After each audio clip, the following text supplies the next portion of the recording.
Hello and have a good day, ladies and gentlemen, and welcome. Today we bring you the latest updates from Pattaya and nearby districts. In District 2 of Pattaya City, officials and volunteers have stepped forward with a compassionate initiative aimed at improving the daily lives of elderly and bedridden patients. On September 4th, council members Wichet Nongyai and Surin Yimyai, together with health officials and community volunteers, visited the Ban Krabak 33 community, located off Soy Sukhumvit 33/1. Their mission was to deliver essential care items to residents who are unable to care for themselves due to illness or disability. Among the recipients were two elderly individuals, a 91-year-old woman named Puan and an 82-year-old man, Pramot. Both are struggling with severe health conditions, including the long-term effects of stroke and incontinence. To ease their daily challenges, the team provided each patient with 3 large boxes of adult diapers, totaling more than 450 pieces, enough to last nearly 5 months.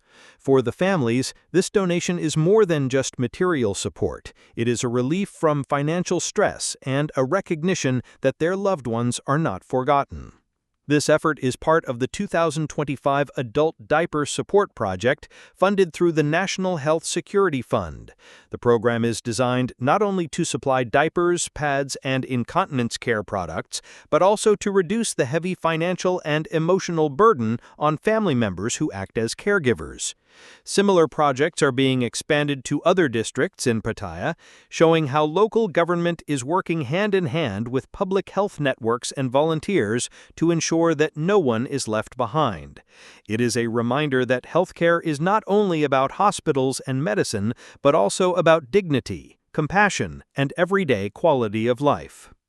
Meanwhile, in Takhian Tia Subdistrict, the local Women's Development Committee gathered this week to promote empowerment, self-reliance, and community progress. The meeting took place on September 3rd at the Municipal Meeting Room. Chairperson Supapan Prakabtam presided over the session, welcoming nearly all 75 members of the women's group, a clear sign of strong participation. The committee reviewed earlier projects and introduced new initiatives, placing emphasis on preserving arts, culture, and local traditions while also developing modern economic opportunities. Among the ideas discussed were training workshops on media literacy, study tours to gain practical knowledge, and efforts to brand and market distinctive community products, such as processed foods and handmade crafts. The goal is to turn community knowledge and creativity into marketable products that can create income for local families. The group also introduced a social support project to assist disadvantaged groups, including the elderly, the disabled, and low-income households. This initiative is intended to reduce pressure on families while encouraging independence and self-sufficiency. During the session, members proudly displayed a newly designed vest that will serve as the group's uniform in future activities. Gratitude was expressed toward supporters whose generosity has helped the group expand its reach. With a growing membership, the Women's Committee is not only building skills and products, but also strengthening identity, unity, and resilience across the subdistrict. Turning now to public safety. On September 4th, a crucial meeting was held at the Takhian Tia Subdistrict Municipality Office in Chonburi Province.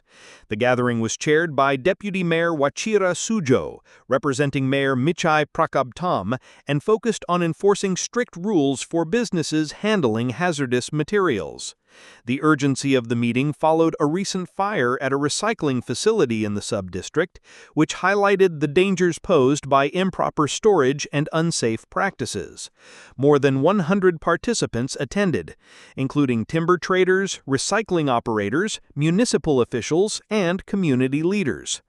Deputy Mayor Wachira, along with senior officials such as Deputy Secretary Siriwan Anat Preshasri and Head of Public Health Services Flight Sergeant Apichet Siti Tongyoy, outlined new municipal regulations. These rules fall under the Municipal Act of 1953 and the Public Health Act of 1992 and were approved at both municipal and provincial levels. The new policies cover 142 regulated activities across 13 categories of businesses. Operators are now required to follow strict sanitation and occupational health guidelines, provide adequate fire extinguishing equipment, properly zone and store materials, and comply with building safety standards. Most importantly, the municipality has completely banned the burning of wood scraps, waste, and other materials, a practice often linked to accidental fires and serious air pollution. Authorities emphasized that prevention is always more effective than response. While fire trucks and emergency teams are vital, true safety begins with rules and discipline at the workplace. Officials also reminded operators that environmental protection is not only a legal duty, but also a moral responsibility to safeguard families, neighbors, and the wider community. Finally, a disturbing development near Pattaya. Police are investigating a gruesome discovery made on September 3rd in the Bangpai Reservoir, which borders Banglamung District in Chonburi Province and Ban Chung District in Rayong. During early morning rowing practice, members of the national rowing team spotted a large black suitcase floating suspiciously in the water. When pulled to shore and opened, authorities found the body of a woman estimated to be between 30 and 40 years old. The victim was unclothed from the waist up and appeared to have been dead for at least 5 days. Inside the suitcase, police also discovered 9 brand-new dumbbell plates weighing nearly 16 kilograms, apparently used to weigh down the luggage and conceal the crime. Police Major General Terachai Chamnanmor, commander of the Region 2 Crime Suppression Division, personally visited the scene and immediately ordered a coordinated investigation. Multiple agencies, including the Forensic Division, local police, and provincial investigators, joined forces. The body showed 3 clear wounds, one on the neck, one on the chest, and one on the nose, along with bruising likely caused by blunt force. DNA samples were collected from the suitcase's padlock and chains. Authorities are now checking CCTV footage in the surrounding area, reviewing missing person reports from the past week, and tracing the origin of both the dumbbell plates and the suitcase itself. Speculation has arisen that the victim may be of Chinese descent, but this has not been confirmed. Investigators are awaiting DNA analysis results to formally identify the woman and establish her nationality. Police have assured the public that every lead will be pursued in order to bring those responsible for this brutal crime to justice. This chilling case has drawn public attention not only because of its brutality, but also because it raises concerns about safety in areas surrounding the city. Until the investigation brings answers, residents remain watchful and authorities remain under pressure to solve the case quickly. Thank you for watching.